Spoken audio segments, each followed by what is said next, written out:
pensiunan yang datanya sudah terverifikasi dan dinyatakan layak untuk menerima pencairan dana. Surat itu akan dikirimkan baik melalui pos maupun email resmi yang sebelumnya sudah didaftarkan.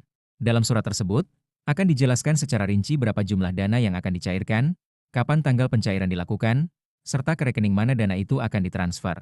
Dan bagi Anda yang mungkin belum menerima surat ini dalam 1-2 minggu ke depan, jangan khawatir, Taspen menyatakan bahwa proses pengiriman akan dilakukan secara bertahap, dan tidak menutup kemungkinan ada keterlambatan teknis karena jumlah penerima yang cukup besar. Yang lebih menggembirakan lagi, pencairan ini tidak hanya mencakup dana pensiun reguler bulanan saja, tapi juga dana pesangon tambahan, termasuk pencairan tunjangan pensiun ke-13 dan ke-14. Bagi sebagian pensiunan, informasi ini mungkin menjadi semacam kejutan karena selama ini yang dikenal hanyalah pencairan bulanan yang jumlahnya terbatas. Tapi kini, melalui kebijakan terbaru yang sudah disetujui langsung oleh Presiden dan tertuang dalam keputusan Presiden terbaru, dana pesangon tambahan akan diberikan secara menyeluruh kepada pensiunan yang memang berhak berdasarkan masa kerja dan golongan terakhir saat pensiun. Inilah bentuk keadilan yang selama ini dituntut oleh para pensiunan, dan akhirnya dijawab oleh pemerintah dengan sangat serius. Tentu saja, proses ini tidak lepas dari berbagai tantangan di lapangan. Beberapa pensiunan mengaku sempat bingung dengan proses digitalisasi data.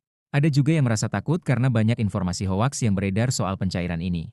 Maka dari itu, Taspen menekankan bahwa seluruh informasi resmi hanya disampaikan melalui situs resmi, call center, serta melalui media massa yang sudah bekerja sama.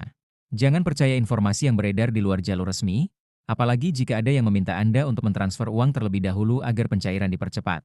Itu jelas penipuan. Taspen tidak pernah meminta bayaran dalam bentuk apapun untuk pencairan dana pensiun dan pesangon. Semua dilakukan langsung ke rekening masing-masing, tanpa perantara, dan tanpa potongan. Kini yang menjadi pertanyaan adalah, bagaimana jika data Anda belum lengkap atau masih bermasalah? Nah, Taspen juga memberikan solusi nyata untuk hal ini. Mulai 5 Juni hingga 20 Juni 2025, Taspen membuka layanan khusus untuk pembaruan data yang disebut Posko Validasi Pensiunan. Layanan ini tersedia di seluruh kantor cabang Taspen di Indonesia, termasuk layanan keliling untuk daerah-daerah pelosok yang sulit dijangkau. Anda cukup membawa dokumen asli seperti KTP, NPWP, SK pensiun, dan buku rekening. Lalu petugas akan membantu Anda memverifikasi data secara langsung. Bahkan, jika Anda kesulitan untuk datang sendiri karena kondisi kesehatan atau usia, Anda bisa mengirimkan keluarga atau pendamping dengan surat kuasa resmi. Proses validasi ini sangat penting karena menjadi dasar utama untuk menentukan apakah Anda masuk dalam daftar pencairan tahap pertama, kedua, atau ketiga. Pemerintah melalui Taspen menyatakan bahwa seluruh proses pencairan ditargetkan selesai paling lambat pada akhir September 2025.